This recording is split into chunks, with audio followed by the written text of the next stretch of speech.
Good evening. You're at a Greek tragic festival, and I won't talk too long, but I do want to say a little bit about why you're at a Greek tragic festival, and put you in the mindset of that, and to understand why we're doing Greek tragedy in particular, and why we're doing it with music, and how we're doing everything. Tonight's drama is the Persians.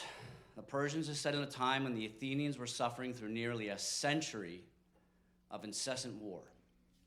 Wars in which the male citizen population of about 40,000 people were lost. In the course of that, they were replaced with new births and with foreign births.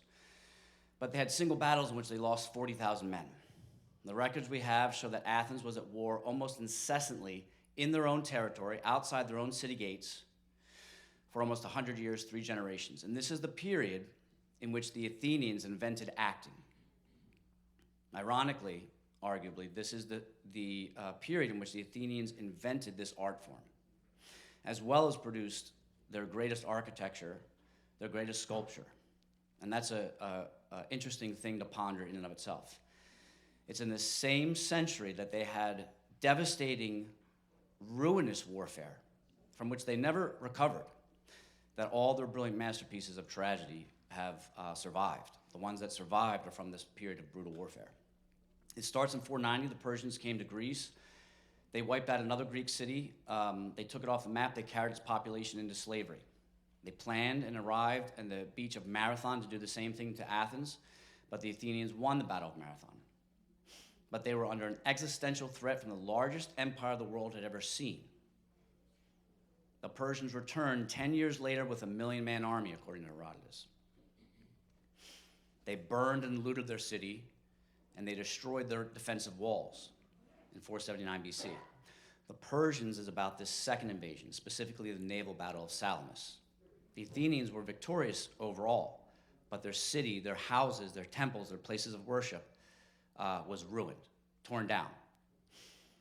In the same century, the Athenians voted themselves in the world's first democracy, a radical democracy, into the siege of Memphis in Egypt, where they lost 8,000 men. If you prorate that for population size, this percentage of loss far exceeds all but Serbia in the First World War. In the Peloponnesian War, there was a first Peloponnesian War, I should mention, which many scholars neglect. In the first Peloponnesian War, they were largely victorious, but it was still warfare. In the second of the Peloponnesian Wars, 431 to 404 BC, a 30-year war, they lost as much as 25% of the population in just 2 years in a plague related to the war. The total losses in this 30-year war, if prorated, far exceed any modern warfare as a percent of population. And this was the period that the Athenians were writing their tragedies and producing their tragedies 3 times a year in tragic festivals. This is the time when they were building their monuments to the war losses, when they were building their greatest architecture and their greatest sculpture. The disastrous decades of the Second Peloponnesian War included a generation-long war, including the Athenian expedition into Sicily, which I mentioned earlier, 2 years, in an attempt to conquer Syracuse. And in this campaign alone, the Athenians lost around 40,000 men from their army and navy, 13 to 15% of the total population, including women, children, slaves, foreigners. So almost the same number of total Athenian citizens by all estimates. And yet in this 30-year war, this was when they produced some of their best tragedies. 3 times a year. The war raged on, the tragic festivals continued.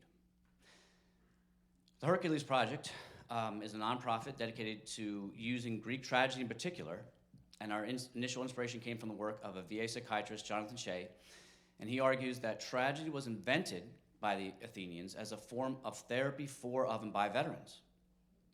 And when I read this and in consideration of the history, it made perfect sense to me. According to classical scholar and a director of many great theater projects, Peter Meineke, he says every surviving play from this period deals with the effects of combat and violence on families and the society.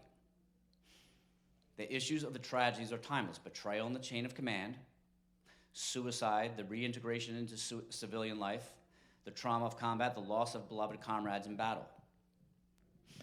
Our team leading the discussion tonight includes a VA counselor and a veteran. We have mental health professionals and veterans on our board and on our team of performers. And we have professors in the humanities. that are all studying this. We're in the process of producing a book that talks about the many ways that the Athenians anticipated many things that are going on today. Shay describes it as a form of therapy. We aren't trying to do therapy per se, but we are trying to be therapeutic. There's a nuance there, of course. We're not offering therapy tonight, but we are trying to do something that is therapeutic. Aristotle, in the 5th century, when the tragedies were being written, realized that tragedy produces a catharsis or relief of negative emotions. And that word catharsis is a very interesting choice that he made. It can refer to intellectual clarity that comes from tragedy in regard to one's emotions, or it can refer to purging one's emotions. Like when you're sick, it's a medical term used for getting rid of what's making you sick in regard to your psyche. I think Aristotle intended both meanings. People argue about, well, does he mean this meaning or the other, but I think he means both because it's a deep word. We do have mental health professionals on our board and attendance at our events, but we're based in the arts and humanities. And the reasoning, again, is long before psychology was a field of study, no disrespect to psychology, the Greeks were using the words psyche and logos. They knew the power of words to heal. Athenian tragedy had music and dance, which is also recognized today as therapeutic. They put it all in one place. They recognize the power of community. If you read what Shay and other modern thinkers talk about healing from trauma, they talk about the importance of communalization of the trauma. We do this work, and we include a panel discussion afterwards and an audience talkback because, as we've learned from studying the modern psychological research, creating your own narrative to an audience of your peers and creating a narrative to people who care matters and contributes to the healing process. So I'll summarize the reasons that we're doing it, because it's therapeutic and it's cathartic. Greek tragedy is good because it provides a distance. We aren't reading about yesterday's news. We aren't presenting it on stage. We aren't talking about events in Iran. We're not seeing graphic scenes from Vietnam or Iraq or something that someone in this audience has seen. Aristotle, in fact, warns that if tragedy is disgusting, you think of like a John Wick movie or many Hollywood movies today, if it's disgusting, you aren't going to produce relief or clarity. You're going to produce disgust. You're going to harm someone. We know that the research shows that excessive violence is desensitizing, not cathartic. Greek tragedy, the issues are timeless. The issues that I listed before, these are the same issues. The human DNA has not changed drastically. The weapons of war have changed, but not human nature, not your emotions. You can't name a new emotions that has arisen in the last 10 years. The technology has changed, but the issues are very much the same. It's communal. This is a room full of people. I started out by saying, you're at a Greek tragic festival.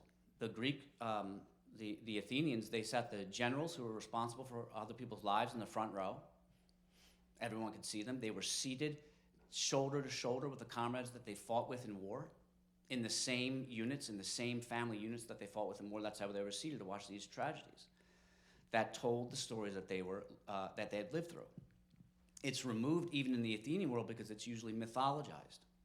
But at the same time, they're seeing things that are very relevant to their lives. But again, at a distance on the stage, there's one scholar that always talks about what tragedy does is helps you taste the juice without biting the rind. You get a taste of it, but you don't have to go all the way. Our work includes music and dance. Again, there's strong research that music and dance are therapeutic. The ancient Athenians included that because it's therapeutic. I'll make a note about the way we do music. We do it in a way that's in homage to the original. Greek tragedy is difficult to read for many modern audiences because what happens is you're reading along and you're understanding the plot, and then all of a sudden a chorus comes on and starts talking about a nightingale. Now the nightingale is relevant, it's an image, it's producing a picture that's relevant to what's happening, but to the novice or to an undergraduate or to the general reader sometimes it's frustrating because you lose your place. You're like, I thought we were just talking about the Persian invasion of Salamis, and now we have this extended passage about waterfalls. But there's a reason for that, and that's how we do it. It disrupts the action in a way. It's meant to comment on it the way a modern movie soundtrack would. It's meant to evoke the right emotion. It's meant maybe even to advance the story a little bit, but at the same time, it is disruptive in a way. The final reason is that it's supposed to be enjoyable. It's supposed to be a good show. It's supposed to be a communal event, And ironically, Aristotle describes the horrors that are depicted in tragedy as pleasurable. So it's a pleasurable event. Aristotle says that catharsis is pleasurable. So there's something that's actually positive. We certainly hope it's all highly enjoyable and of some service to others. I'll quote Sophocles' Oedipus Rex. It says, "To serve others as much as one can, and insofar as it is in one's power, is the greatest of all works." It reminds me of a passage from the Hebrew Bible. It says, "Do not withhold good from those to whom it is due, when it is in the power of your hands to do so." Paul writes in Galatians, "Therefore, as we have opportunity, let us do good to all people." That's the intellectual rationale. As much as we can, and we have the opportunity here and now. You're at a Greek festival. The point of this is to serve others who have served the public. And now we start the Persians, Lost in a Single Stroke.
Gathered in their masses,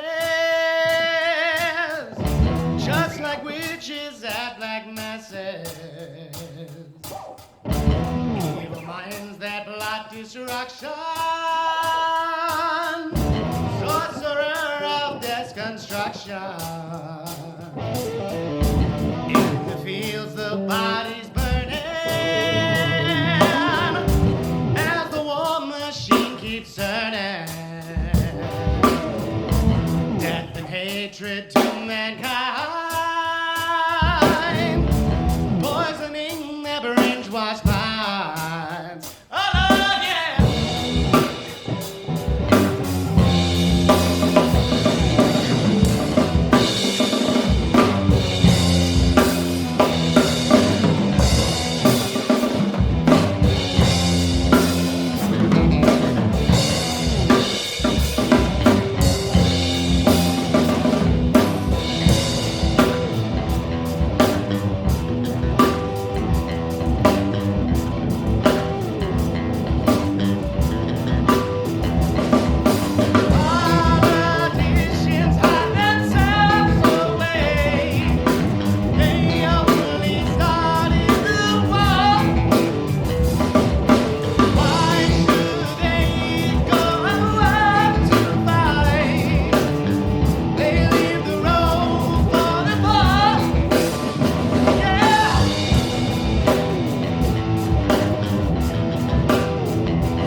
stops turning.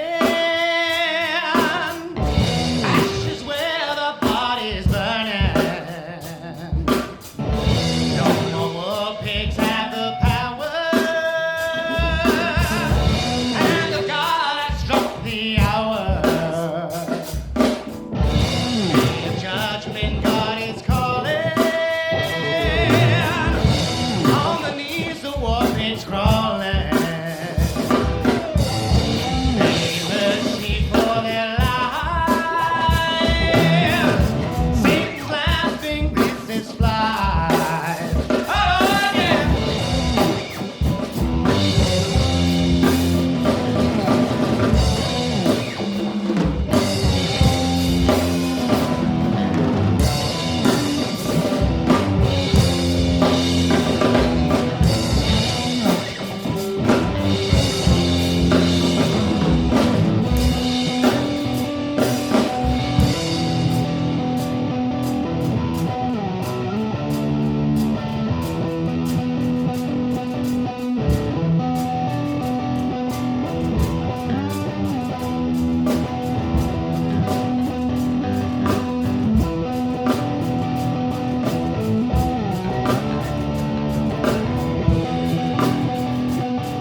This assembly is called the Trust.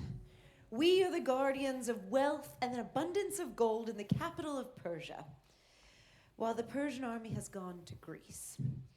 We have been chosen by King Xerxes himself, the son of Darius, to oversee this land in his absence. A very evil prophecy about the return of the king and the army laden with gold has distressed our hearts within us.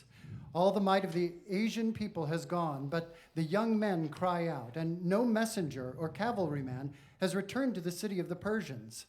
When they went, they left the ancient defensive walls of Susa and Akbatana and Kisa. Some went on horseback, others on ships, others by foot.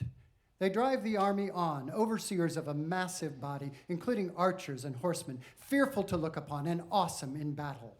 The destroyer of cities, the king's army, rushes the masses of Asia upon every land, driving his awesome herd in two ways, by foot and by sea. Trusting his strong, tough commanders, this king is like a god, born of the golden seed of Perseus. He sees with the dark eyes of a bloodthirsty dragon, leading his many men and ships, bringing his archers to war upon a nation famous for their spearmen, but no nation is able to withstand the great river of men, this unstoppable wave that is the Persian army, a brave-hearted enemy of mankind. But what mortal man can escape the traps of the deceitful mind of a god? Delusion is friendly, wagging its tail at a man so he enters its snares, and then there is no way to escape it unharmed. All this gloom tears my heart with fear. Woe for the Persian expedition. A crowd of women will call out with torn dresses because all of the charioteers and infantrymen, like a swarm of bees, have left with the chief of their army. each Persian woman is left alone, longing for her husband. Now come, my fellow Persians, let us provide prudent reflection and well-considered counsel about how King Xerxes, the son of Darius, conducts the war. But the mother of the king, a light equal to the eyes of the gods, approaches. O highest queen of Persian women, long-lived mother of Xerxes, greetings, wife of Darius, wife of a god, and mother of a god, unless the ancient spirit has departed from our army. Worry tears my heart. I am in no way free from fear that our great fortune may be overturned, eclipsing the blessing which Darius received. There is now an abundance of wealth that is faultless, but my fear is for the light, because the presence of the Lord of each house is its light. Be my counselors, my long-time trusted Persians, because all of your resolutions are valuable to me. Know this well, queen of the land. You will not ask twice for word or deed in which we are able to guide you, because you have called advisors who are favorable to you. I went to the altar because I wanted to give an offering to a spirit who wards off evil. But I saw an eagle fleeing the altar of Phoebus. Then I saw a hawk rushing with its wings, and he plucked the feathers from the eagle's head. The eagle did nothing but cower and give his body to the hawk. These things were terrible to see. But know this well, if my son fares well, he will become highly admired. But if he fares poorly, he has no accountability to the state. He will be immune and rule over this land. We do not want, Mother, to make you fear excessively, nor to be overconfident. If you have seen something negative, come to the gods with supplication and ask that they accomplish what will be good for you and for the nation. The second thing that you must do is to pour out a libation to earth and to the dead. Humbly ask your husband Darius to send good fortune from the underworld. We judge that in all ways this will be accomplished in your favor. May what is accomplished be beneficial. But I want to know, my friends, where they say Athens is located. Are they far from us? In what ways are they different from us? What are the differences between us and them?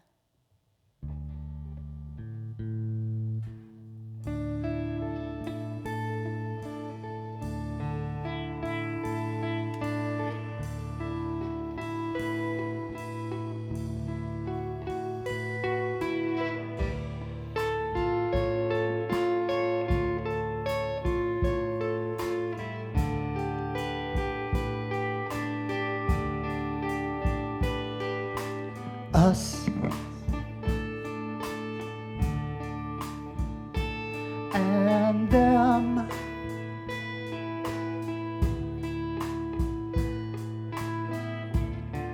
And after all, we're only ordinary men.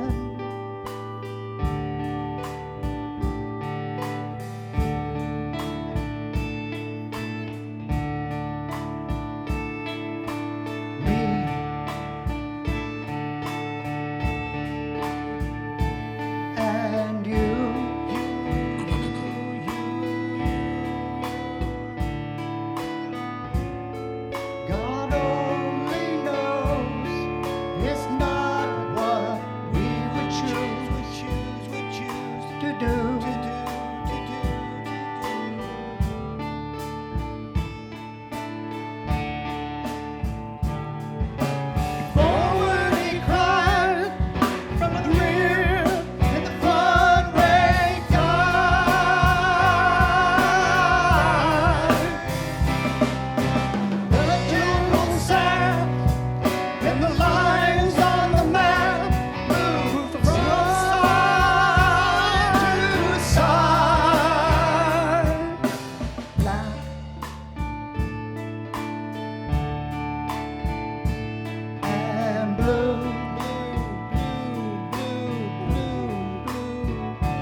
Athens is located far to the west where Lord Helios sets. But was my son really longing to capture this city? He did because all the Greece would become the subjects of the king. Is there a great number of men in the army? In fact, our army is so large it has become a great problem for us. And what else do they have? Is there a wealth among their households? They have a source of silver, the treasury of their land. And are they known for their skill with a bow in their hand? Not at all. They engage closely with their enemy with spears and shields. But who is the leader that rules over the army? They are the slaves of no one, nor are they the subjects of any one man.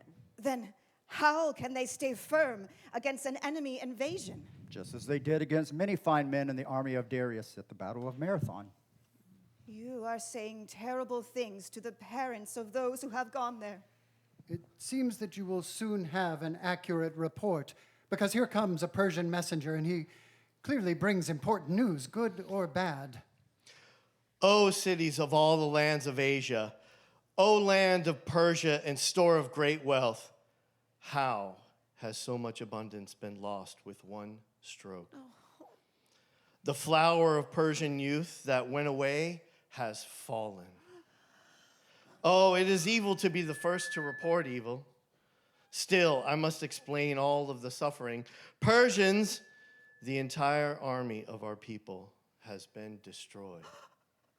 Sorrow, sorrowful evil, unheard of and wretched. Oh, weep, Persians, because of the misery that we have just heard. The beaches of Salamis and the neighboring shores are filled with the bodies of those who have perished in this ill-fated battle. Their ships are sunk at the bottom of the Strait of Aegina. No, you mean the bodies of our loved ones are tossed and soaked, carried all over the seas and piled on the shores. Our bows were no help in the defense, and the whole army was destroyed when our ships were overpowered by being rammed. Cry out with a mournful sound for the wretched Persians, because they have lost everything. The whole army and navy have perished in the most terrible way. Oh, the Athenians are hated in battle. And in addition, we must recall how many of our Persian women, all for nothing, have been made bereft of their husbands. I am miserable, struck with these evils. What happens overwhelms me, so I can't ask about the suffering. Still, mankind must endure the hostilities sent from the gods. Say what happened, even though the evil pains you. Who did not die? Which of the leaders will we mourn? Xerxes lives and sees the light. You have spoken words that are to me a great light for my house and the brilliance of day in a dark night. But tell me, how many ships did the Greeks have so they thought themselves worthy to join battle with the Persian army? As far as numbers, we were clearly mightier in ships because the Greeks had, in total, 300 ships, and there were also 10 ships of elite fighters set apart. For Xerxes, there was 1,000 that he led, and there were 207 additional ships that excelled in their speed. We do not seem to be outnumbered in this fight, do we? But it seems some spirit destroyed the army, tipping the scales with an unfair amount of luck for the Greeks. The gods protect the city of Pallas Athena, but alas, here comes Xerxes, pale shadow of a once great king, bowed in piteous defeat.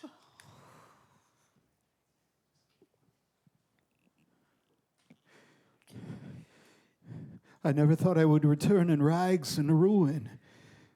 Fortune has tempered all over my empire. What other suffering have I not foreseen? It makes me weak to look upon you.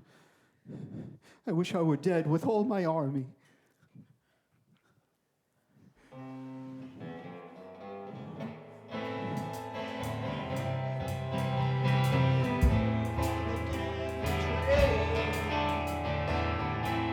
To so much cavalry.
Oh, my son, we came upon the Greek navy with nothing but bad luck.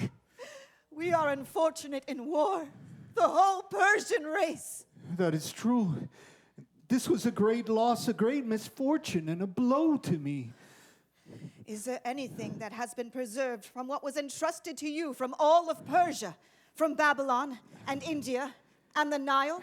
The rags on my back are all that I have kept of all that was in my trust. And nothing more has been saved. From so much, there is now so little. We have lost our soldiers, the defenders of our land. Our enemies did not shrink from war. Tell me, who initiated the battle? Was it the Greeks? Or you, my son, confident in the number of your ships? First, there was a sound roaring out from the Greeks. In fact, there was a singing, a battle hymn. And almost at the same time, the clear echo returned from the island rocks. And fear came into the heart of every Persian warrior, and they lost their resolve because the Greeks were not singing their holy song as if they were fleeing, but as if they were encouraging one another to fight. Then the war trumpet set them afire, and instantly dashing oars struck the depths of the sea, and they entered their course. Swiftly, all of them were in our sight. The right wing led the way in tight formation. Then the whole force advanced upon us, and we heard a great shout. Roar, children of Greece! Free your land, free your children, free your wives, free the land of your ancestors, free the tombs of your forefathers. Now we fight for everything. And then our ships met the Persian fleet, and immediately bronze prow struck against bronze prow, ship against ship. A Greek ship was first to enter the battle, breaking off the whole stern of a Persian ship. And one upon the other, they drove their ships together. The beaches and the rocks were filled with our dead. And every ship of the Persians rode in disorderly flight, so that, as if we were tuna or some other fish in the nets, they hit us with broken oars and pieces of wreckage and cut us apart. Wailing and shrieking and poured out across the whole sea until the darkness of night hid everything from our eyes. But I could not explain the full extent of the evils we suffered, not even in 10 days. Just know this. Truly, never in one day did such a number of men die. Cry with me. Weep with me. Let the sound of our wailing echo in our city throughout this land. Oh, Persia! It grieves me to walk through you. Ah, the men who died at sea, sunk to the bottom of the strait. I was born to misery. The stars predicted my doom, and I never saw it coming. Everything lost in a single stroke. The women wail and long for their new husbands, forgetting all about the soft blankets on their bed or the joy of their delicate youth. They long for their husbands with unceasing weeping. And I too genuinely take up this great mourning for those who are lost. Yes, now all the land of Asia groans in desolation. Xerxes led them. The shame. Shame. Xerxes destroyed them. Shame. Xerxes drove them heartlessly in those ships across the sea. Ripped apart in whirlpools, torn up by the fish, lost in the strait. Each house mourns, robbed of its father, and parents robbed of their parents, and parents robbed of children. Oh. They mourn for their old age, from the gods hearing all about this misery. The land of Asia truly is no longer ruled by Persian laws. There is no longer tribute paid to Persia through our power, nor will the people stand in awe and bow to the ground of our king, because his strength has been destroyed. No longer is the mouth of mortals kept guarded. It is loosened to speak out freely since our strong yoke has been removed. The island of Ajax holds the Persians in its blood-soaked soil. My friends, whoever has experienced hardship knows that whenever a wave of troubles comes upon men, they love to fear everything. But whenever the seas flow smoothly, they believe their God will carry them along the same fate forever. For me, everything fills my eyes with fear, and the hostility of our God is apparent. This is why I came back from the palace, bringing drink offerings to invoke the father of my son. My dear friends, sing praises to the dead along with these offerings, and call up Darius' spirit from death, and I will send forth honors to the gods of the dead. Pour out your libations into the recesses under the earth, and we will beg with hymns the kindly guides of the dead below the earth. O hallowed earthly spirits, and Hermes, and king of the dead, send the soul of the dead Darius up from below and into the light. If by chance he knows any more of a remedy for our troubles, send him upward. Hades, who releases from death, we pray you release our Darius.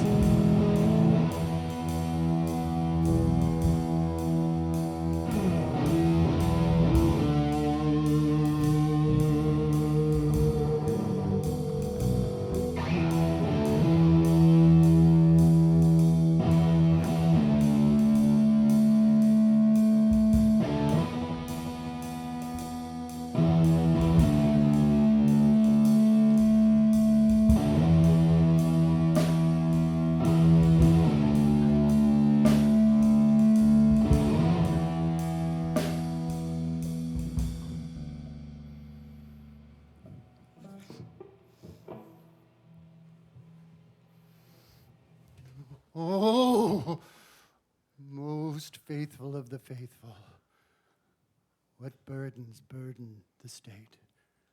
The land groans, it's divided, it's trampled. I'm frightened to see my wife next to my grave, but I graciously accept her libations. You sing a dirge standing by my grave, and you shriek with sounds to conjure the dead, piteously calling me up. What is the heavy and grave news that you have about the Persians? I have come from the underworld, coaxed by your laments. Do not speak at length, but tell me and explain everything, putting aside your awe. Oh, Darius, even now I envy your death, which came before you saw the depth of our troubles. All of the Persian achievement is utterly ruined. How? Was it struck by plague? Was it a political conflict, a war with our neighbors, or with a foreign land? The army was destroyed, and the navy sunk to the bottom of the Strait of Aegina. What a loss of our brave youth. My son has ruined us all. A whole fountain of misfortune has washed over all that I love. My own son, in his ignorance, has caused this catastrophe. He could not escape the sign under which he was born. He was arrogant, even to the power of heaven. All the grain of Babylon, all the gold I amassed, all will be lost to plunder. Evil men caused me to do this. They kept telling me that you won massive treasure for your children through war, but they said that I was no man like you, no true warrior, that I only pretended to be brave. And they told me that I only spent your wealth and added nothing to the treasury. After these taunts, I attempted to prove myself in war. Now look at me. What can you do but cry? I was born to ruin, born to an unfortunate fate, the whole cause of devastation and destruction to my race and fatherland. Fortune has turned against me. My misfortune will be remembered forever by all men. Everything gained by Cyrus and everything I won with my spear is lost. The mighty Persian Empire will lay in ruins. I attained the fortune I desired, and my luck was good. I never brought disaster on my people, but Xerxes, my son, young man that you are, you have a mind of youth and learned nothing from my instruction. No Persian monarch has ever brought this much destruction on the land. The man who died at sea sunk to the bottom of the strait.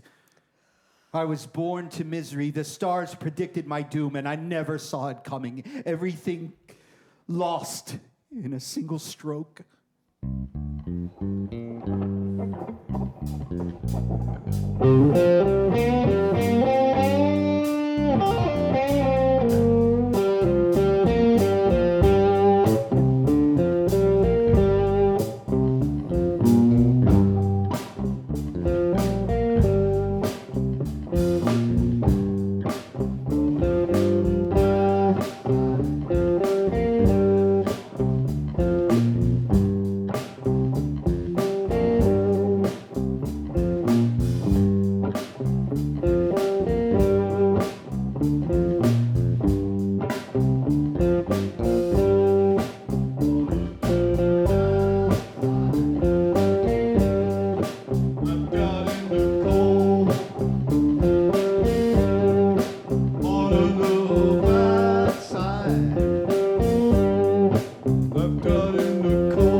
This is all so strange. Such a foreign feeling. I can't understand it. We are all unfortunate in war, the whole Persian race. My uncle said to me before we set out, take to heart the truth of the ancient saying that the end of every matter is not revealed at the beginning. You did not hear his warning. You could not see the end. Beat your breast! So much sorrow and loss. Tear the white hairs from your beard. With our nails, with our hands clenched, with our shouts of misery. Weep and cry. That's all there is left to do. Rip and tear the robes that you wear. We are lost. So much weeping. Pull out your hair to grieve our army. With our fists clenched, with our tears in our eyes. Cry for our soldiers wiped out in a single day. My clothes are soaked with my tears. After all this loss, how can the people of Persia succeed, Darius? Never fight against the Greeks again. Their land itself protects them, bringing famine on a large army. None of the men who are still left will return home to safety. More death is in store. Mortal man should not trust in himself. Pride, even when matured, bears the fruit of catastrophe, reaping nothing but tears. Let none of you, through your contempt of your current misfortune or through a lust for wealth, waste the abundance he has.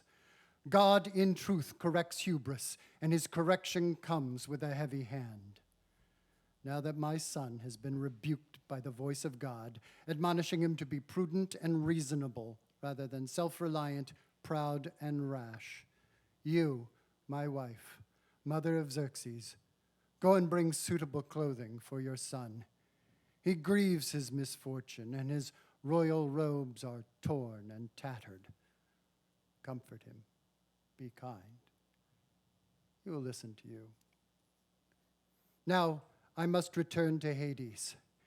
Farewell, my Persians, and in spite of your sorrows, find joy in each day that is still yours, and put your trust not in yourselves or youth, and least of all in gold, but put your trust in God. Your weak youth is filled with folly, and there is no wealth that profits the dead.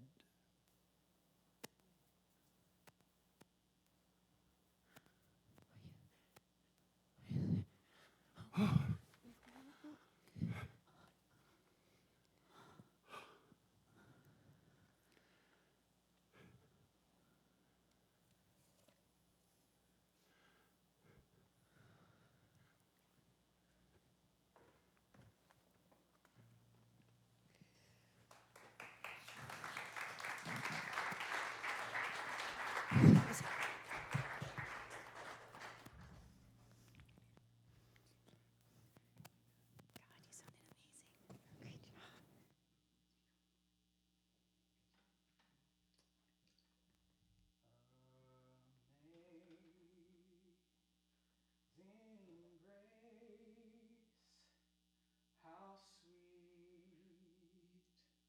the sound that saved a wretch like me. I once was lost, but now am found. Was blind, but now I see. 'Twas grace that taught my heart to fear, and grace my fears relieved.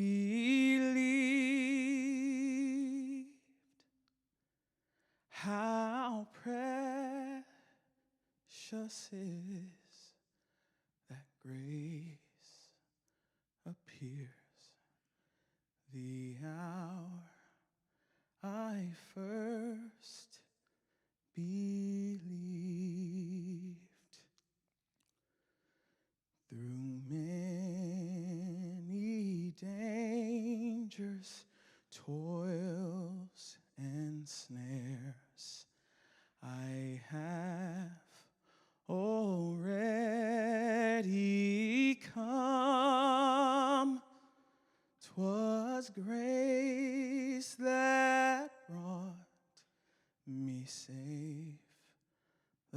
far, and grace will lead me home. When we've been there 10,000 years, I have already come.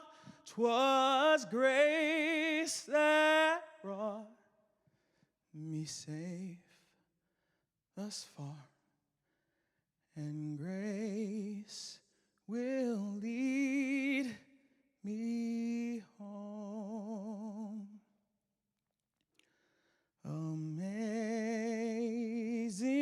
grace, how sweet the sound that saved a wretch like me.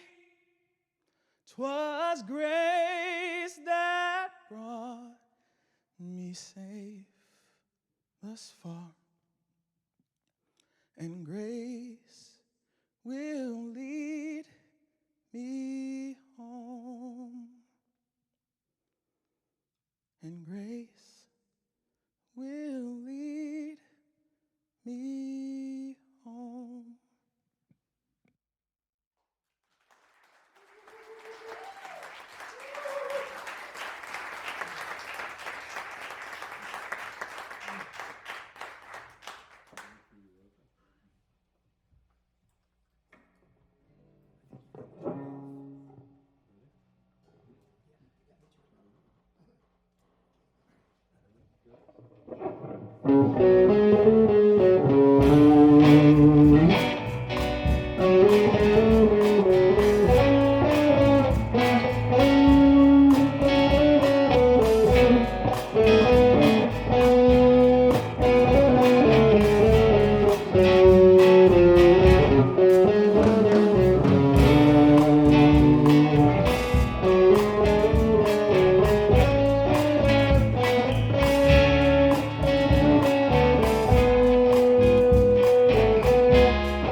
Well, this concludes the performance part of our evening.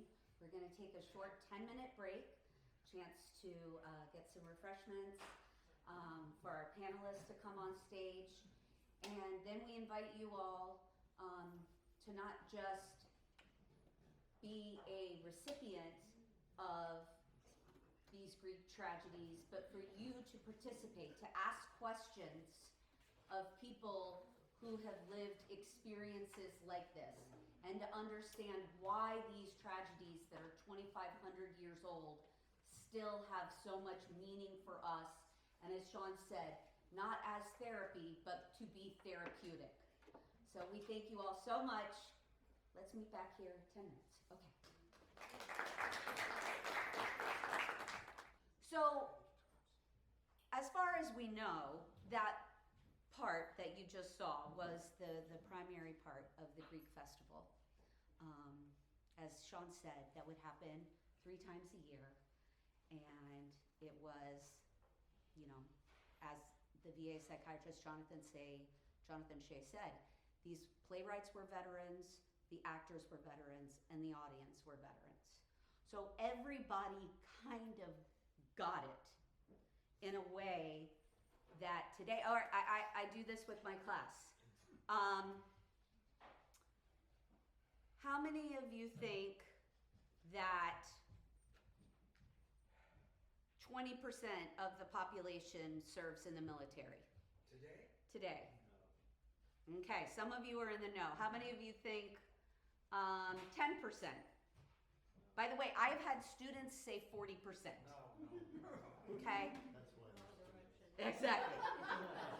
But honestly, I think adults, I think that part of it is, today it is less than 1% of the population who serves in the military, which is very, very different, as Sean said, than what was experienced in ancient Greece.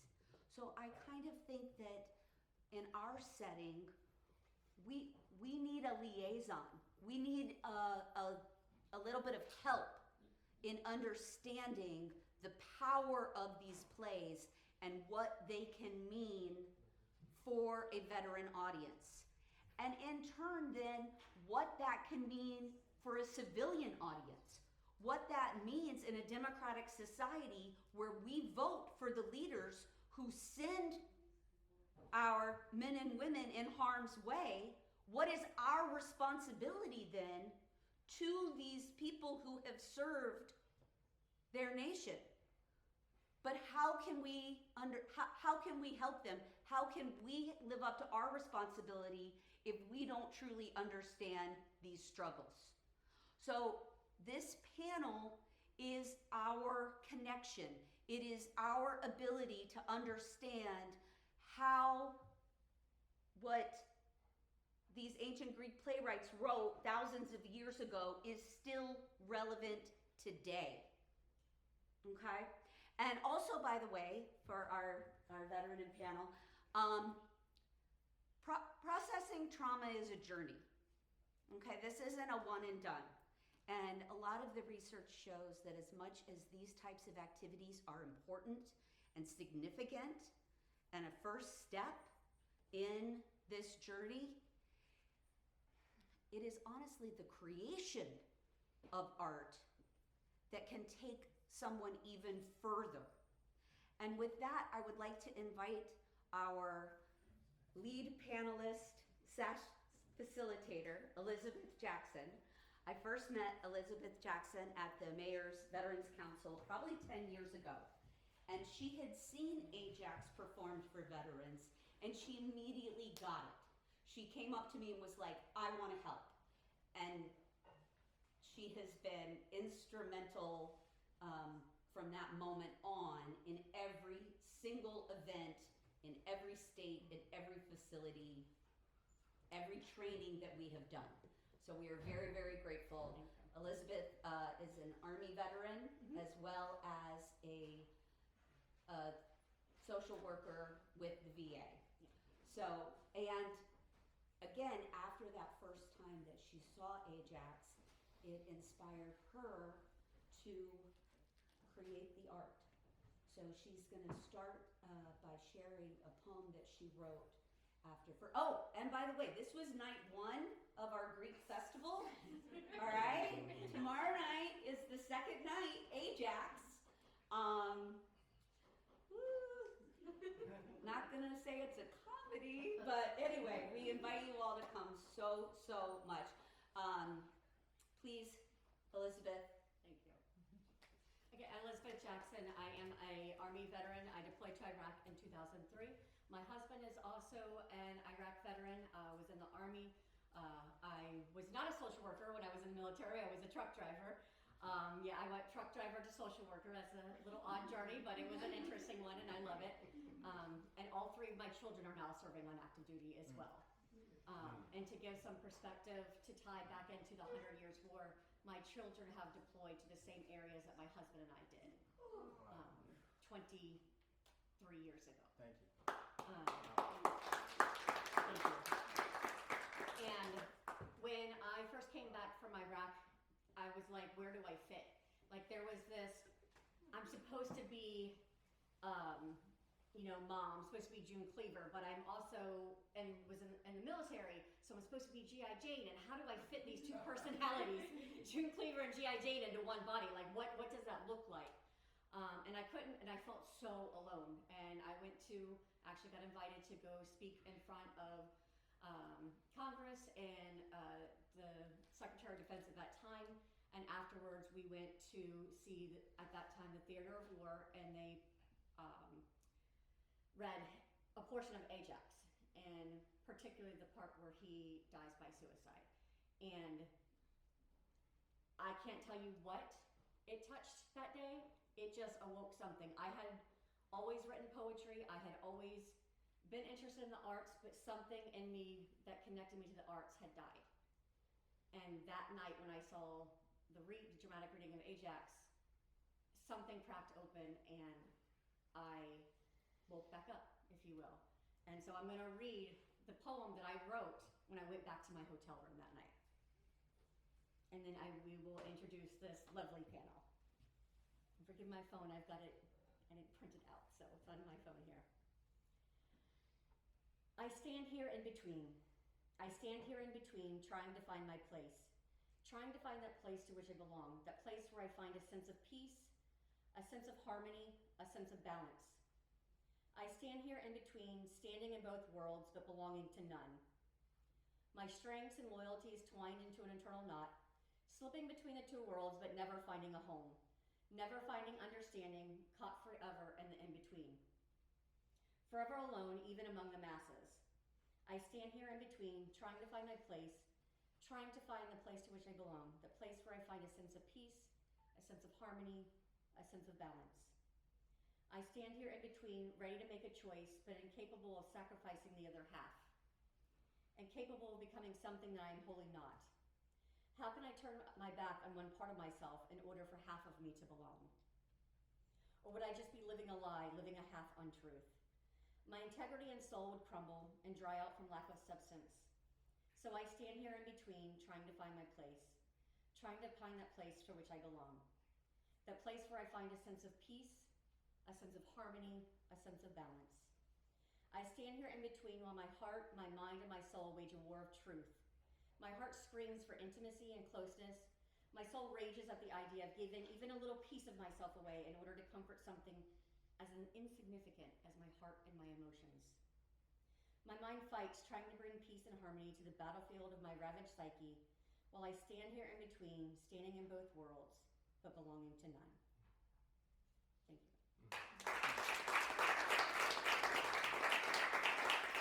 And I can say that piece right there, when I went back home, I enrolled in school and got my associates, got my bachelor's, went to grad school, got my licensure, and I am now getting ready to retire from the VA. So I have been 21 years in the VA. So it has been a journey. I've been very lucky to bring the arts into the work that I do, both in the community at the VA, and it is my privilege to introduce the panel. Carrie, if you want to introduce yourself. Hello everyone, I'm grateful to be invited tonight. My name is Carrie Griffin. I'm a licensed clinical social worker like Elizabeth. We have known each other close to 15-ish years now at the VA. I'm also a certified addiction professional, and I've worked for the Orlando VA for almost 21 years now. As a substance abuse therapist, as a mental health therapist, and as an LGBTQ coordinator, and now as a whole health social worker. So I am not a veteran, but my brother is 24-year retired Air Force, and my brother-in-law is still a colonel in the Army, almost 20 years now. overseas in Germany. And I have always been the outside of the box social worker. I love the stuff that's different because not everybody fits into this kind of therapy box or this kind of therapy box. So music, dance, poetry, all of it is such a wonderful healing thing. So I'm glad that you all are doing something like this because some people need this connection and they don't, the other connection doesn't work for them. So thank you for doing this. My name is Mark Anthony Brennan. I am a U.S. Army veteran. I served from 2000 to 2005. I was a military police officer. I deployed to Iraq in 2003 after kind of struggling after I got out of the service for a while. I was fortunate enough to attend Valencia College and was in Dr. Lake's humanities class and was touched by the humanities and what it could do for us as veterans. And here I am, God, 9 years later in school and about to wrap up my PhD here shortly in education. Thank you. My focus is on how higher education can help veteran students. I'm currently at UT San Antonio, where we is Military City, USA, so we have a very large influx of both military and veteran students. And so looking at ways that, you know, a lot of veterans, they come in with trauma, post-traumatic stress disorder, moral injury, different other types of psychological illnesses and things like that. So when they come to higher education, you know, there's kind of this way that, you know, you're supposed to act and be, you know, and here are all these support services, but a lot of veterans kind of just get thrown into the weeds and they're kind of, you know, supposed to have this expectation, but they're just like any other student who's kind of going through the motions, but they struggle a little bit because of the psychological issues that they have. So that's kind of a little bit about my background. I'm really grateful to be here and done this a few times, so thank you. Good evening. My name is Bassem Shaban. I am Professor of World Religions at Seminole State College. I'm also Director of Outreach for the Muslim community here locally. And I've been working with Julie, Sean, Sam for many years, I think since the inception of the Theater of War project.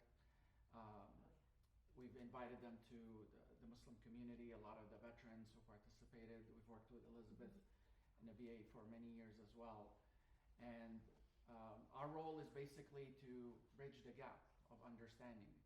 You know, obviously the theater of war these days is in the Middle East, which is predominantly Muslim. And there's been a lot of tension over the years, ever since 9/11. So I got involved as a volunteer, as a young college student, in that work to really dispel a lot of stereotypes and misconceptions about Muslims and Islam. And we found other communities dealing with the same issues of misunderstanding, miscategorization, trauma. I've had my own personal engagement with a lot of veterans who have attended my class at Seminole State. It's been very therapeutic and very interesting, and it's really a great privilege to be part of this project as well. So glad to be here. I'm Myas Williams. I'm a firefighter paramedic. I've been a firefighter for about 10 years now. I graduated from Valencia College and actually soon getting ready to start teaching the fire academy at Valencia College with a friend of mine who's actually currently in the audience. And this program, Theater of War, was introduced to me about 5 or so years ago. I know Sam and Julie Montillon, and one of my outlets as a firefighter has been theater and the arts. I feel like it's a amazing, divergent kind of form of creative expression that we as people don't get on a day-to-day basis.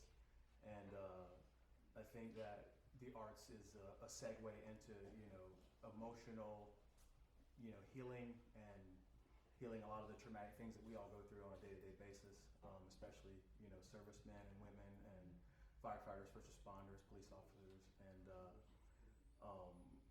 I'm really excited and proud to be a part of this program because I've seen what it has done for a lot of, you know, servicemen and women, first responders, and I hope that you guys get, you know, the same thing out of it that I have over the years, and yeah, it's a beautiful program, and it's definitely have saved lives, and it's going to continue to. Thank you. So we're going to move on into the panelists we're going to share our thoughts about how kind of our thoughts and feelings about what came up during the reading today with Persians. One of the things that I was thinking about, particularly during the song that says you and us, I had a really amazing conversation with a young Iraqi mother when I was in Iraq. We were just talking, she was talking about her beliefs, I was talking about mine, and I just remember saying to her, I don't understand how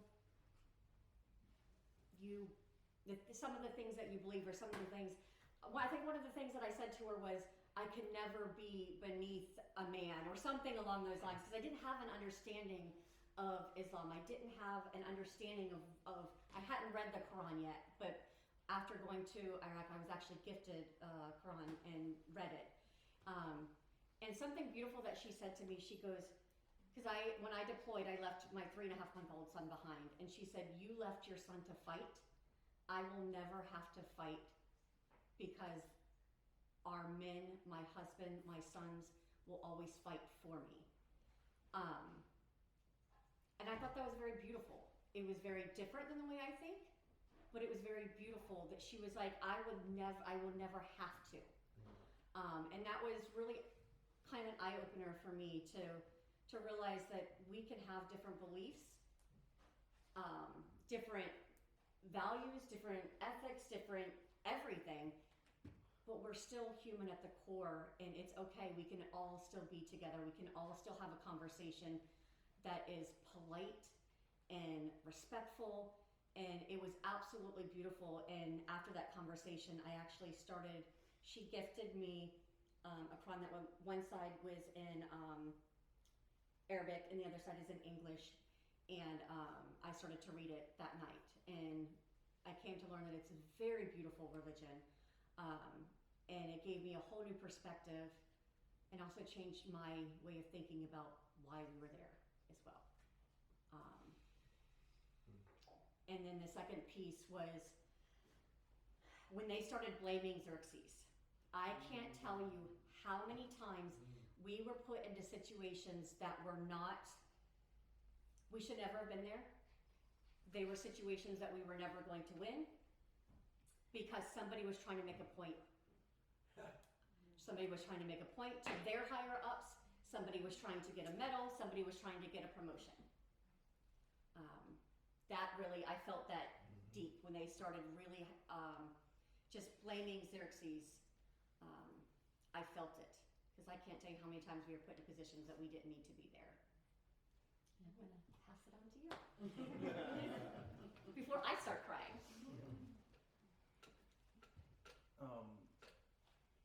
My perspective isn't going to be from a veteran's perspective, by the way, because I'm not a veteran, but a lot of firefighters are. That wasn't the route that I was actually going to go to the Marines, but the fire department was a little more persistent as far as recruitment. But most of what I'm going to say is from a first responder perspective, which I think in many ways is similar, in ways to a veteran's perspective. When it comes to trauma and deployments, I think of our day-to-day calls as kind of deployments, and so in reference to the dialogue today, to be kind of open, honest, and just real. A lot of what was talked about, experienced, and performed was a lot of tragedy, a lot of loss, a lot of chaos, gruesome, events, and that's something that we as first responders deal with a lot. Again, I look at every kind of call that we go on as a type of deployment, and anything bad that happens in our day-to-day world, who goes to it, right? Who responds to it? what is 911? Who goes to these emergencies? And that's firefighters, that's cops, that's those types of paramedics, EMTs, and so thinking about all the losses of the soldiers in this text, and it kind of reminds me of a loss of one of our soldiers. A few years ago, we lost one of our firefighters in the line of duty. A good friend of mine, I actually have him tattooed on my arm here, and it was a really, really big hit to our department. The loss in this text was about 40,000, 50,000 men, but the brunt of that one man that we lost felt like it was 40,000, 50,000 men. And our department has never been the same since. And a lot of us who've experienced it have never been the same since. And moving forward, we are kind of adjusting to a new normal and trying to move forward, honoring him and honoring, all the sacrifices that first responders have made in the line of duty. And so a lot of what I take from the text is lost because, we've experienced that as far as our department goes. So.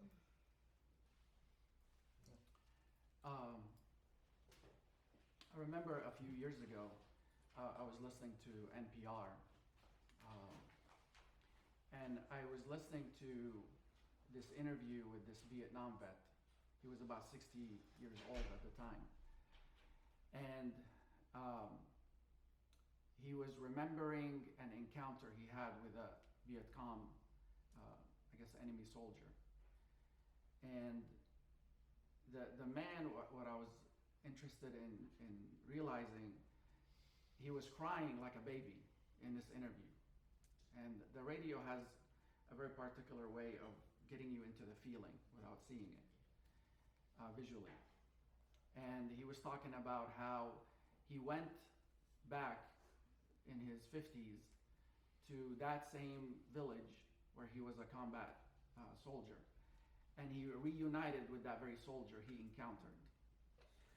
And when they encountered each other, they were just crying like babies.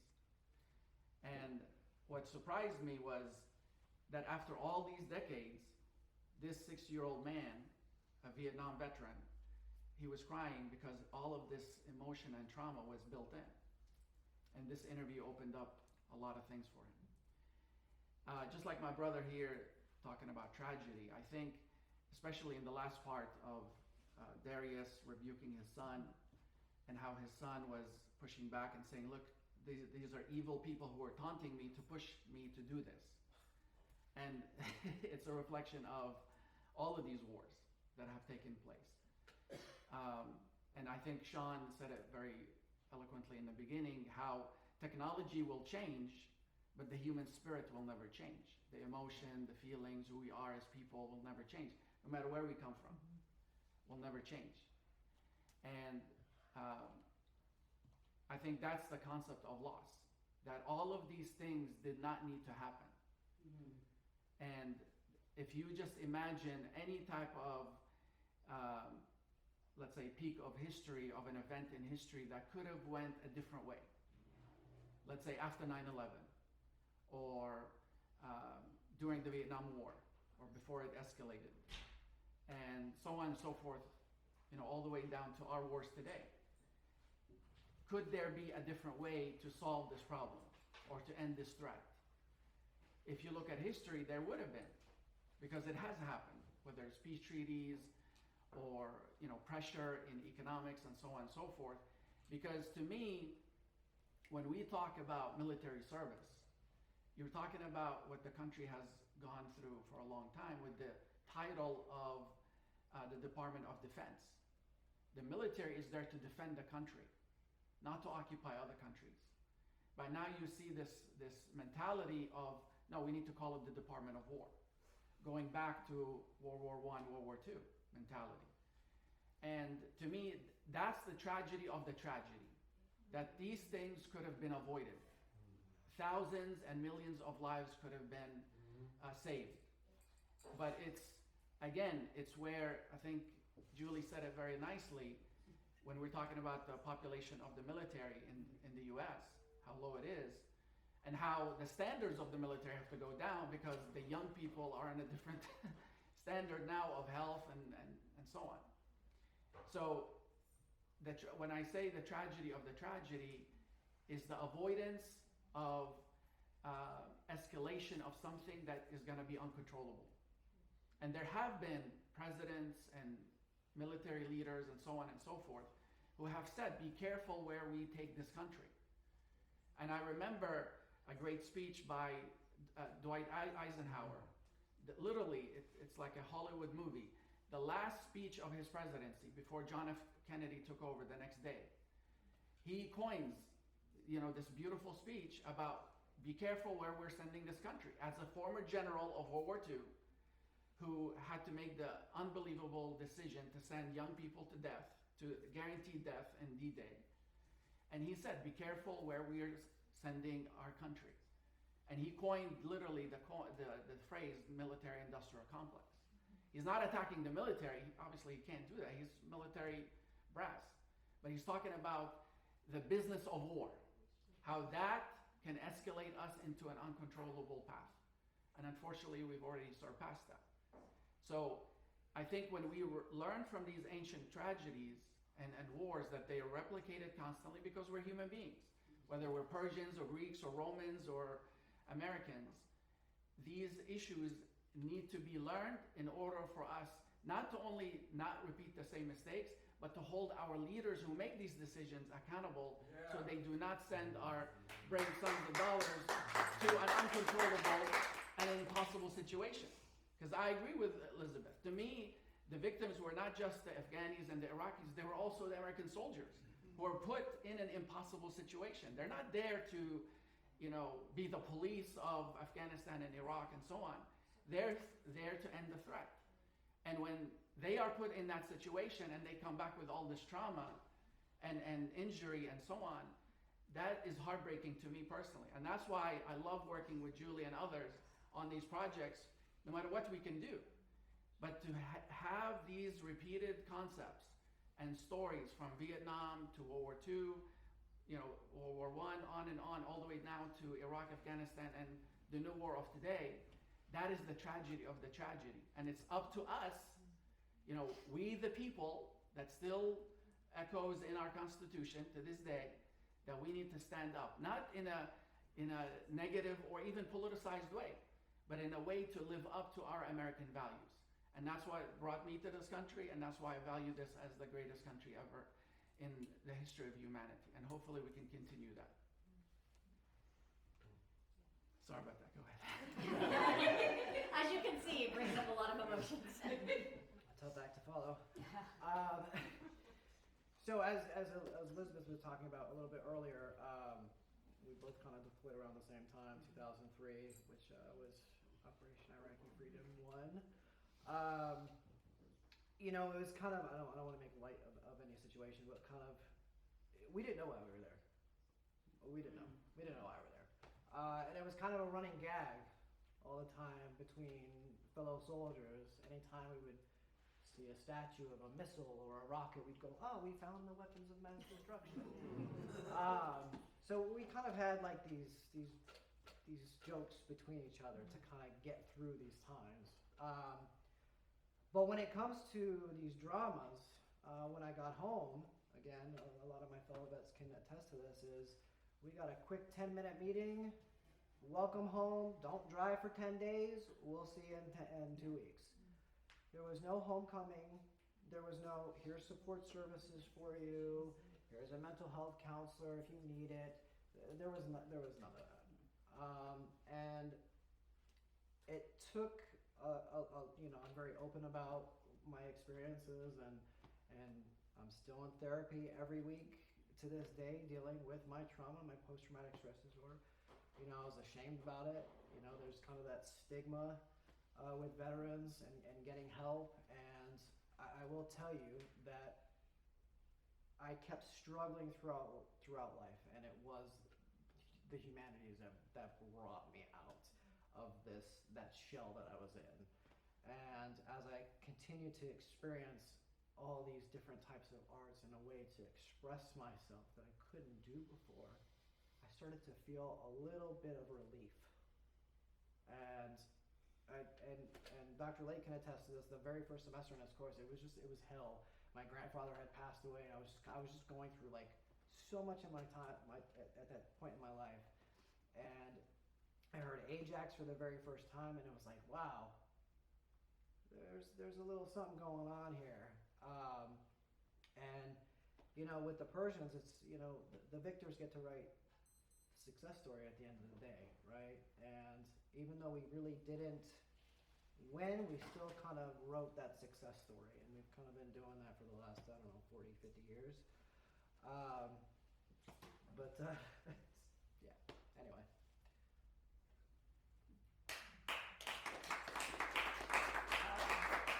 So these are the patients I work with daily. So thank you for your service. I was thinking the whole time that I watch a lot of history shows with my husband, and even war back in Inca, Mayan times, you know, ancient civilizations on through the present. Nobody's a winner. They say they're a winner, but nobody's a winner. And I kept thinking about one of our wonderful actresses talking about the wives and the families, because war isn't just those that served in it, but it reverberates out to the spouses, the children, family members, the communities, the societies, and it ripples on through time and history, and it hasn't stopped. I don't think it will stop anytime soon, from what I'm seeing. And as Mr. Rogers says, look to the helpers, because we're here.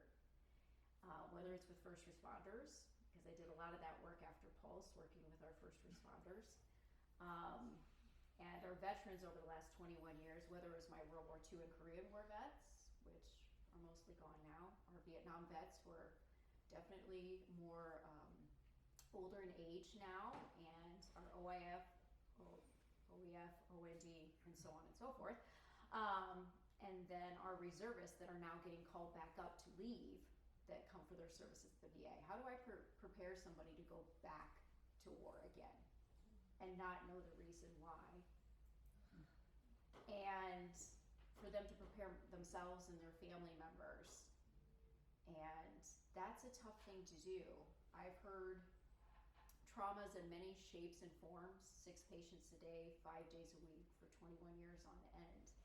I've heard the most horrible things people have done to each other, but I've also heard some of the most wonderful things people have done to be there for each other and save each other.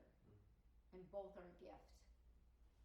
And that's why I'm able to still do it, because if you can't find that gift and all that, then you can't survive doing what I do or what Elizabeth does or what my other coworkers do. They honor me with their service, so I try to honor them with mine. And listening to the music and watching the actors and actresses. I'll be honest, I went to the movie 300 in my head about Xerxes and everything. And I literally got on my phone and Googled, aren't the Persians the bad guys? And I was thinking about it, but is there any good or bad guy in all honesty? Because again, none of us win anymore. Everybody loses. Yet we keep doing it. And I really don't have an answer to why. Whether it's that one person who thinks they need to shine their star and be the big person, you know, in charge, and what they're trying to push or what they're trying to accomplish, it never does accomplish what they think it's going to accomplish. It just ends up hurting us more. And I always told Elizabeth, my social work DNA runs deep. My allyship to my fellow humans is meaningful to me. If there's something that I can do as a straight, cis, white woman, is what can I do to help my Muslim friend, or my African American friend, or my Jewish friend, anybody, because our veterans come in all shapes and sizes and backgrounds and walks of life and cultures, and I'm a Catholic school survivor, grade school, high school, and college. But thankfully at my college, although it was a Catholic college, I got to take world religions, world studies, and learn about histories.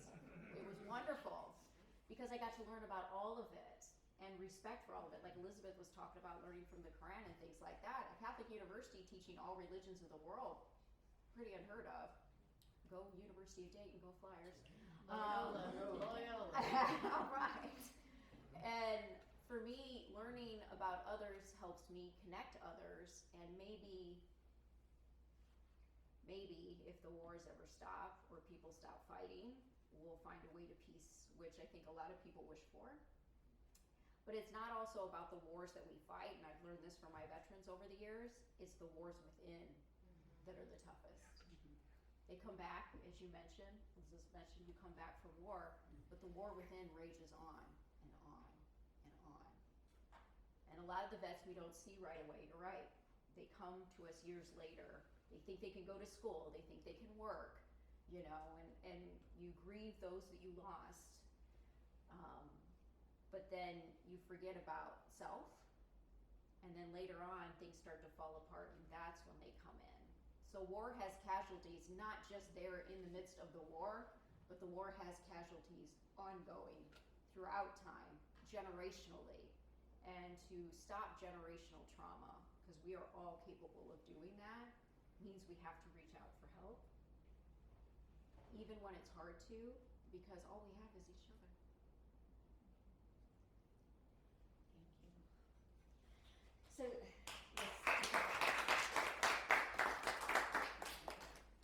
Oh, lost my question. There we go. So now I'm going to bring you guys into this conversation. So what I'm going to ask the audience is, and just raise your hand, shout, whatever. In what way does creating art foster resilience, empowerment, or hope? Don't make the panel answer again. Not all at once. Yes. Yeah. Oh, I love it. I think for a lot of people it's really hard to say how you feel and what you're going through, but to be able to just put it down on paper, whether it's in poetry or a song or a piece of art, sometimes you don't always have to say it to someone. You can just put it down that way and let people interpret it how they want to interpret it, but you get to get it out of yourself, and that's the most important part. Wow. Right on. Absolutely. Yeah. And art, whether it's depicting, describing war, trauma of any kind of sort, it turns ugliness into beauty. It allows a beautiful form to emerge out of something horrible. Absolutely. To kind of tie in what you both just said, I have a project that I do with veterans that has been very impactful, and powerful, and brings not just resilience, but understanding of self, and that is creating masks. Not just putting on paper the mask that they cover to hide the PTSD or the traumatic injury or the anxiety, but also the mask that they think they're showing the world. So we do it in two forms.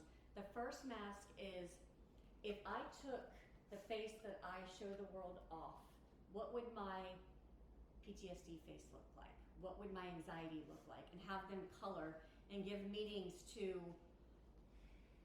you know, you put red on the lips, or you put a lightning bolt on the head. What do those symbols mean? What do these colors mean to you?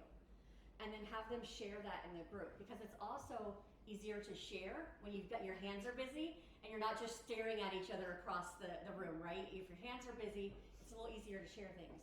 So they share that, and once they kind of bond over that, then we go, okay, I want you to draw the mask that you think you're showing the world. And I want you to put a name to the things that you're showing the world. Strength, no emotions. I flipped a switch, you hear that a lot, I flipped a switch on my emotions. And then they explain this to the group, and then the group members give feedback of, I don't see that. You were blowing up at the car on the way, you know, in front of you on the way here. You were cussing out the person who's, you know, when our lunch didn't get here in time. These are the things that I see. So they get to see what they think they're showing the world, and then the world gets to give feedback on what they're actually seeing. And it was really impactful, and then they got to take those masks home with them and reflect on that. And then after all of that was done, we had conversations on, now, what does this as a whole look like to you? And quite a few of them who were not willing to do individual therapy went to individual therapy after that, or they took up another art group. We now have, don't roll your eyes, Ashley. We now have therapeutic art groups that we do. I do a weekly drum circle with some of our veterans. We do spoken word, improv, and poetry, and all of these things are bringing veterans back to life in a way that I always knew it would, but even I was unexpected. We had veterans who were coming in their pajamas, and now after four sort of semesters of going through this, they're coming in dressed to the nines. Yeah. They are sharp looking. They've got their hair done. They're going to their barber shop to play drums. They're volunteering. It has made such an impact in people's lives. And so I want to bring that question to the panel as well, or anyone else. This is interactive. Oh, yep, go ahead. I'll say something. So one of the things I think is really interesting is when we have trauma, we do a lot of work individually. But what struck me when this started tonight was talked about how it was theater. We bring in everybody from the community to come experience this together. And there's such a healing mechanism in any sort of setting in a communal way when you can feel like you're not alone, but also you can feel seen by other people. We've said the word catharsis a lot, and we'll continue to say it over the next few days, and that's exactly what we're trying to bring. It's this trying to get rid of the separatism of we have civilians and we have veterans and we have first responders. No, we have a community, and that's where we're going to find healing and hope. Yeah. I actually am just in the process of reading a book called Your Brain on Art by Susan Magsamen. Yeah. It's a phenomenal book. It's a really cool book. Yes. And just briefly, what the book explores, for the part that I've read so far, is about how participating in art can help rewire your brain and help decrease your cortisol and your stress hormones. So for me, as an artist, I know that when I am actively engaged in a creative project, I mean, it can be something like rehearsing a production like this, or something as silly as this afternoon I went and spray painted fabric outside to make Xerxes' drapery thing, right? But in the moment that I'm spray painting fabric in my backyard, like I'm thinking, oh, what if I mix this color with that color? Like, will this look like blood? How will this dry? Like, is the fabric I'm out of my head. I'm not thinking about my to-do list. I'm not thinking about the things that stress me out. Like you're really able to be kind of like in that moment with the creative juices flowing, right? So I just wanted to give the perspective of from an artist's perspective, it's really good for your brain, creating art. Absolutely. Yeah. Anyone on the panel want to jump in? I think art, to that point, learning in my new position in whole health. That's my supervisor, by the way. We all three work together. We haven't figured that out. We all work together. But to that point is art, because I've done a lot of art therapy at the VA as well, but learning about how important breath is. And so when you're doing this work, whether it's singing, playing the play, that kind of emoting that breath, and it does something to the heart system, the brain system, your whole nervous system. It does something. You release that breath, you release that tension that you mentioned. You know, your brain and your heart is feeling something else, whether it's pride or getting out your sadness or your anger or whatever it is. Breath is important. We often forget that piece, but through art, you find your breath, you find your heart, and it really is healing in a lot of ways. And then you can carry that forward in those moments that you might be feeling anger or guilt or shame or whatever it is that you're feeling from the life experiences that you had. Because war isn't the only thing that causes trauma. There's a lot of different things that can cause trauma. So if we can find a way to find our breath, find our heart, and connect with each other through arts and things like that, the more healing will happen for ourselves and with each other. I guess, is this the moment where I see who else wants to volunteer to be on stage for the reading and singing? Like, Oh, we've already, yes. yeah. Now So that you've you know already volunteered. how positive this is for you, I'm assuming you all want to be part of our next production. Tomorrow. Exactly. The Greeks invented the chorus. I do have one more question for the audience, but before we move to our last question, is there any questions that you guys would like to ask the panel? Yeah. Just for the three of you, where do you work? At the VA. The Orlando VA. The Orlando VA. Yeah. Like Nona? Or Baldwin? We're at Baldwin. Yeah, we're at Baldwin. Yeah.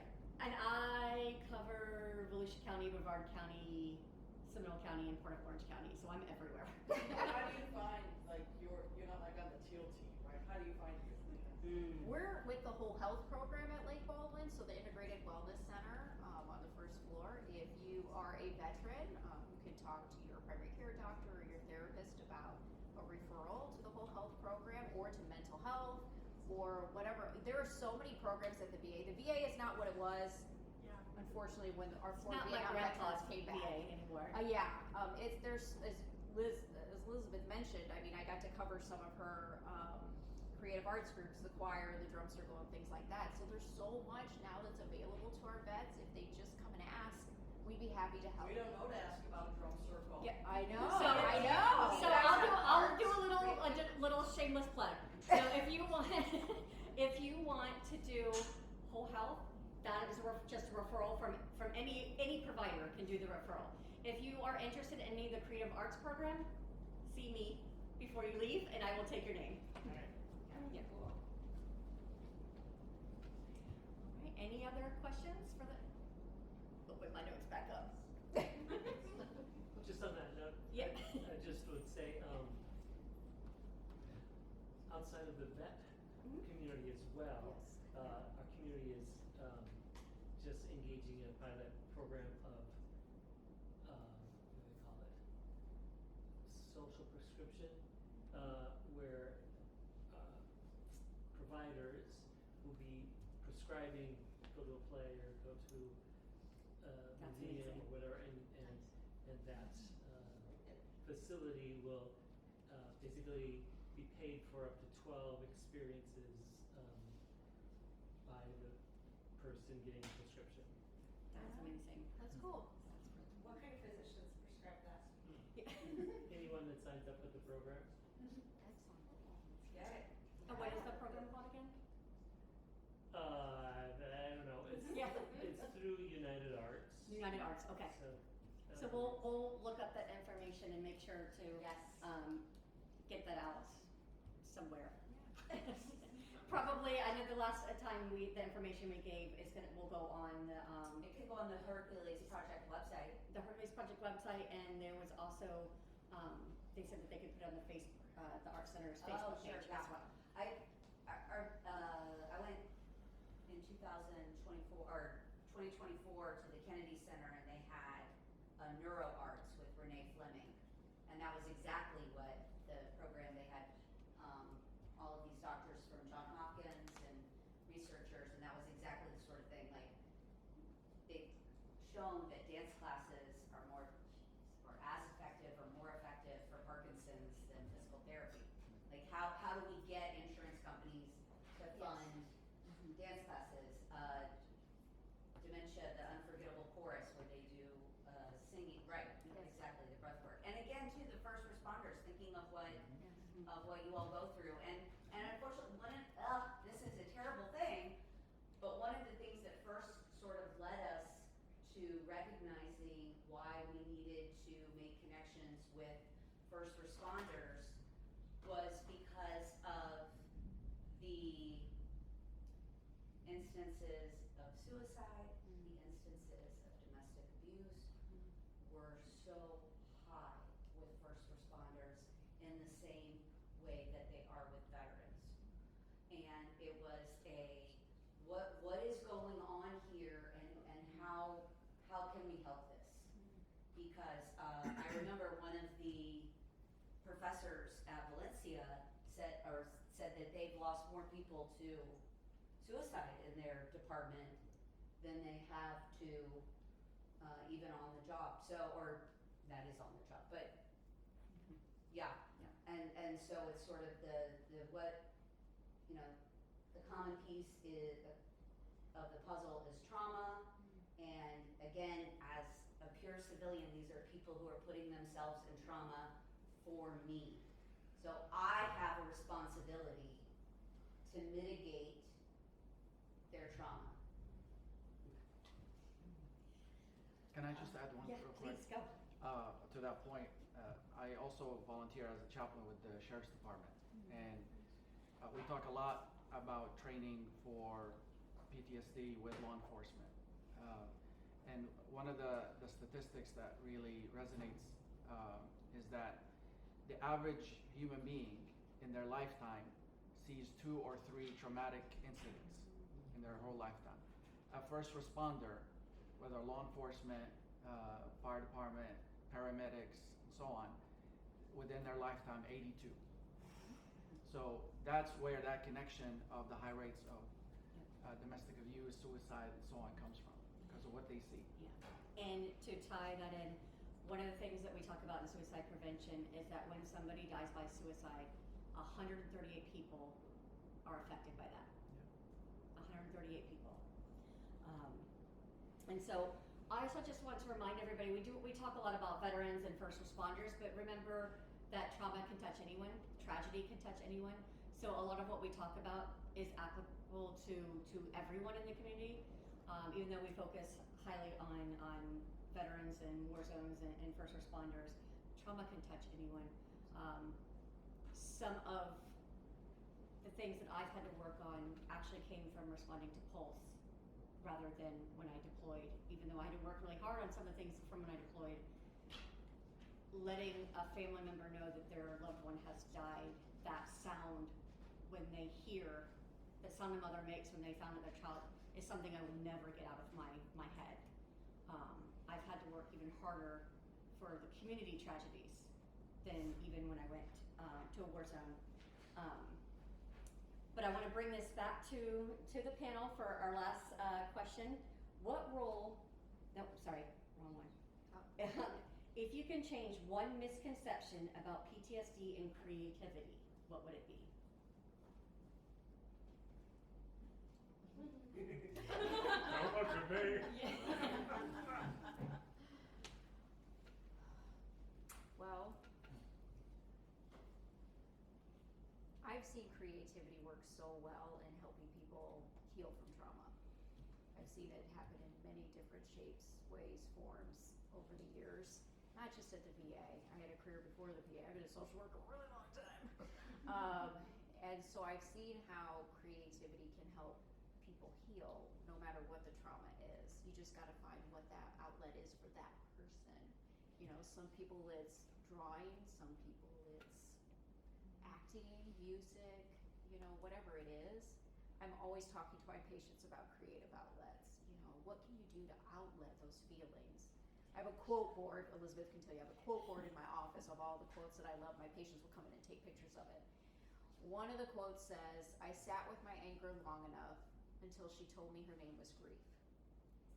And a lot of my veterans have anger, you know, patients that I see privately have anger tied to trauma, but really it's about what's underneath the anger, the grief, the guilt, the shame. And when they're able to channel that out creatively, the diagnosis doesn't go away. PTSD is always there, but they learn how to cope in healthier ways. And if they can cope with something creative, I would say, get those creative juices flowing. What's going to work for you? Let's find it. And so when people say, oh, like I said it earlier, you have to go through a specific therapy in order to heal from PTSD or to heal from trauma, that's not necessarily true, because that might not work for you, might not work for you. And so it's finding what works for each person and then pressing that button and saying, okay, now what can we do to you have the diagnosis and the diagnosis not have you? Well, I will say that as a veteran with PTSD, that there's a lot of stigma around us, and you know how we're able to function in society and the things that we're capable of. I know specifically in higher education, veteran students are kind of singled out, or kind of singled out in an interesting way sometimes. A professor may, be like, "Oh, what was your experience like?" Or a fellow student may be like, "Oh, did you kill anybody while you're overseas?" Yeah. And so sometimes some people can kind of cross that line a little bit and not realizing it.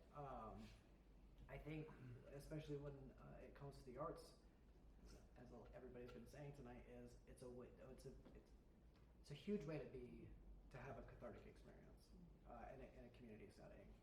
And I will never forget, it was one of the very first sessions that we ever did. There was a Vietnam veteran stood up in the front row. You'll probably remember this. And he was talking about his experience, it was Ajax. We did Ajax, actually. And he was talking about what the play meant to him. And you could hear a pin drop in the room. There was like 300 Valencia students in the room. And he started crying. And you could tell that he didn't have an outlet, or he didn't know about an outlet where, he could talk about his experiences. And, very fortunate nowadays, there's so much more. We actually have a VA rep on our campus that is there to enroll veteran students in their education benefits, their healthcare benefits, and all of these different social service benefits that are available to them. I honestly wish I would have had that a long time ago, 20 plus years ago. But I'm appreciative that those services are there now. And the arts, I was exposed to it through the Greek and Roman perspective, but if a veteran, a first responder can get involved in the arts, it is the easiest way to find peace in your life. So. Do you have something? Yeah, one of the things that I would change, because there's a lot of stigma in the fire department, in the first responder realm as well, is, we're this, invincible machismo kind of, like impenetrable, force. And that's not true. At the end of the day, we're all literally the same. People, will see a uniform. They'll see a military uniform or fire gear or police officer uniform, and that's all we see is the uniform, right? And we don't see what's underneath that. And what's underneath that is your neighbor, right? Your brother, your sister, your son, your daughter, your dad, right? Your mom. And I would change the stigma that, that we're impenetrable. We're not impenetrable. It's okay to not be okay. If we really,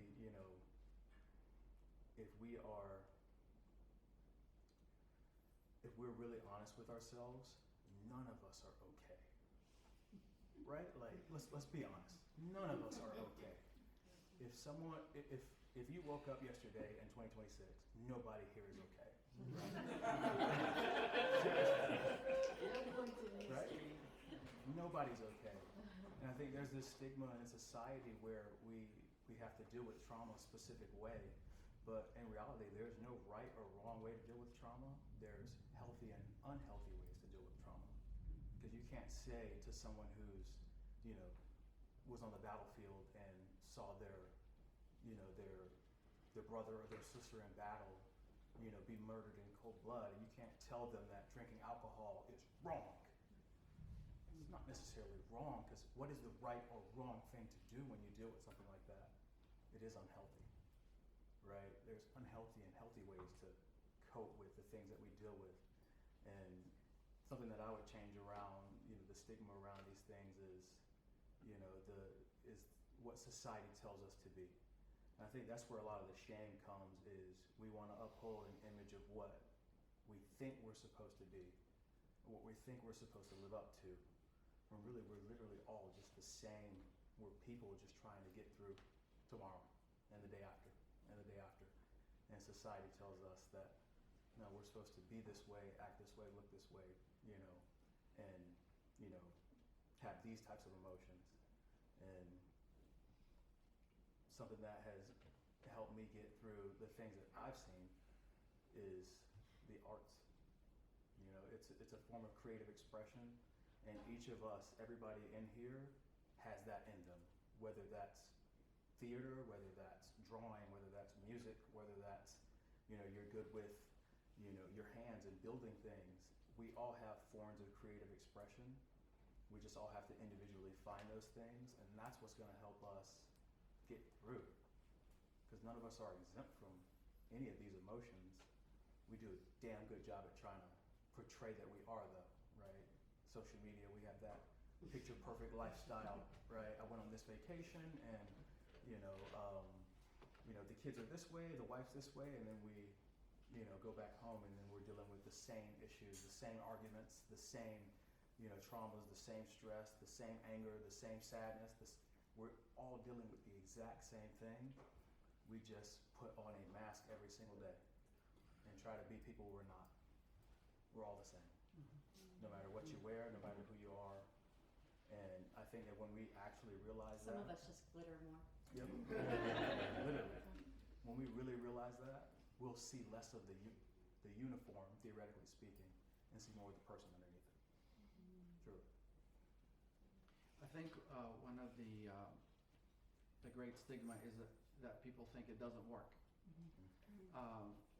My emphasis is on access, because you know, like the sister in the back said, hey, I didn't know there was a course in the VA and so on and so forth. So education, awareness is very important. Because like everybody in the panel said, there is a big divide, not only between citizens and veterans, but between black and white, between religious people, between ethnicities, and so on, so cultures.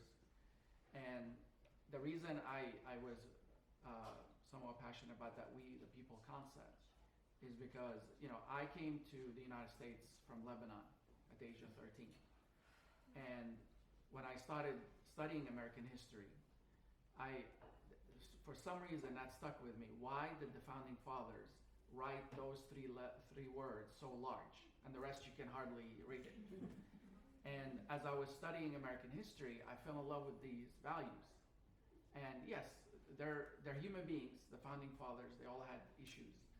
But either from learning from other civilizations and looking what they were dealing with in Europe and not wanting the same thing here in the United States with the American experiment, they came up with a pretty good document. But the thing is that really bothers me right now, especially with technology, with AI, it's robbing the kids' creativity. Because now, like as professors, and I know Julia knows about this, now they can write, you know, AI can write your paper. And I heard this expert talking about, okay, that's cool to get an A, but you can't really repeat what was just written for you because it wasn't yours. So you're not using your critical thinking skills. So that's getting robbed from our youth because it's convenient, right? Like social media was convenient, and now AI is very convenient to everything. But to me, what I teach my students is balance, right? To have this and to have that. So the key word that I always harp on is empathy, putting yourself in somebody else's shoes. You know, like Elizabeth was talking about with the Iraqi mother, what all of us are talking about, based on putting ourselves in a veteran's shoes, or a first responder, or a social worker, and saying, wow, that's pretty tough. I don't think I can do that. And when we do that, believe me, a big wall will be erased. And then we understand each other better, regardless of what culture, what country, what religion we come from, because at the end of the day, we're human beings. So the key to our survival as Americans and as human beings in this new generation of convenience is, like Mr. Rogers says, be a good neighbor. That's where it's going to come back to. It's going to come back to the elements that, I know the word traditional is very bloated, but going back to the reality of the face-to-face, of the touch, of, hey, I didn't know this what it meant to be a firefighter, or a police officer, or a soldier, or a social worker. Having that face-to-face contact is going to break a lot of barriers. It's not always convenient. It takes time to drive up to the place. And I'll leave you with one story. I think I shared this with some of the Valencia students years ago. There was one year, I was finishing up a class at Seminole State, and this woman came to me. She's not my student. She came after everybody left. And she asked me, "Are you Mr. Shaban?" I said, "Yes." I never saw her in my life. I said, "I want to shake your hand." I said, "Okay." And she said, "I don't know what you did to my husband, but you changed his life." I said, "Who's your husband?" So she tells me who it is. I said, "Yeah, I know him. I remember him. He was so quiet the whole semester, but he was one of my best students." And she kept going, and she said, "I don't know what you did to him, but he was a veteran. And he had so severe PTSD that the military told him, we have to let you go because you have PTSD. So if the military tells you got PTSD, you got PTSD." So they kicked him out with an honorable discharge to say, "No, we can't have you. You're going too far." And she kept going. She said, I said, "What was happening with him?" I never heard about this story until she came. And she said, "My husband, when he came back, he was the most angry person I've ever seen in my life. And he was never like this when he came back from a deployment in Iraq. And he brought all of these artifacts and memorabilia of people he killed and so on. He was just so fanatical to that." And she's like, "I don't know who this person was. But when he started taking your class," I said, "I don't know what I did to him." I never thought about this. But she said, "You did something to him." I said, "I don't do anything special. I treat all of my students the same way." She said, "Because he was exposed to something he was never exposed to, a world religion class. To see other cultures, especially Islam. Because that's what he saw. He saw, the darkness, the culture, the craziness, the terrorism. But that's not what Islam was and is. So he came back and said, "Wow, I have a whole new understanding of the world and the Muslim world." Because she told me he was so bad about it in his PTSD that if they were at Walmart and they saw a Muslim woman in hijabi, let's say modesty garb, he would panic. He would go into anxiety. And we could not handle it anymore. We had to leave the store. But after all of this class, this three months of the semester, now he goes to church. Now he's much calmer, much peaceful. So I wanted to come and shake the man that changed my husband's life. And I was in tears by that time because you never hear these stories. You think, are you really getting into the minds of the students? And this story, I never forgot about it. So that comes from empathy. Because one of the things I do, and Julie does this all the time based on request, we do a tour, a cultural tour to Orlando, where we take them to a synagogue, a church, a mosque, a Buddhist temple, have international food. And by the end of the day, there's just we never knew this in Orlando, all this diversity. So that's what I would say. Creativity, art is giving us access to a world our youth and the community has never seen before. And my hat goes out to all of the artists here. Thank you. Thank you so much, Liz. And so I'm going to leave you guys with one last comment to build on what you just said, because that was amazing. It literally led right into what I'm getting ready to share.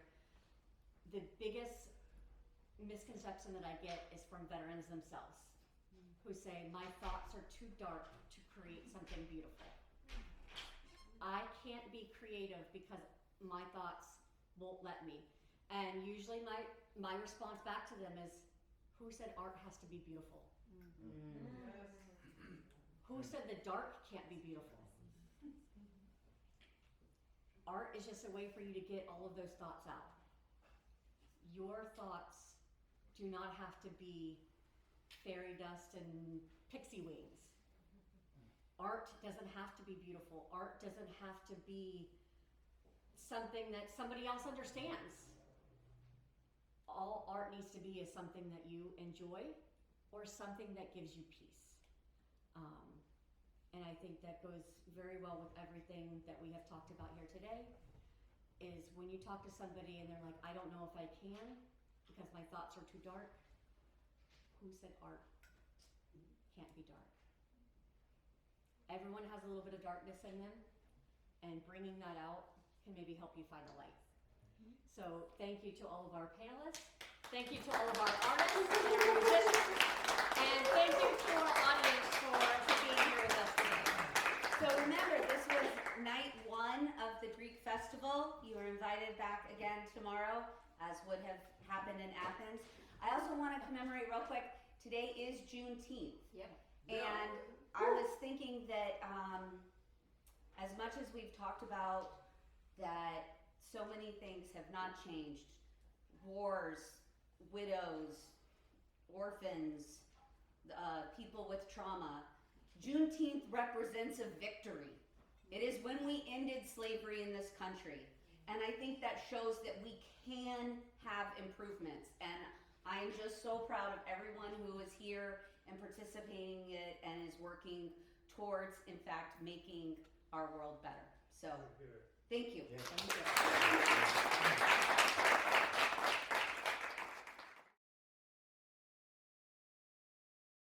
you.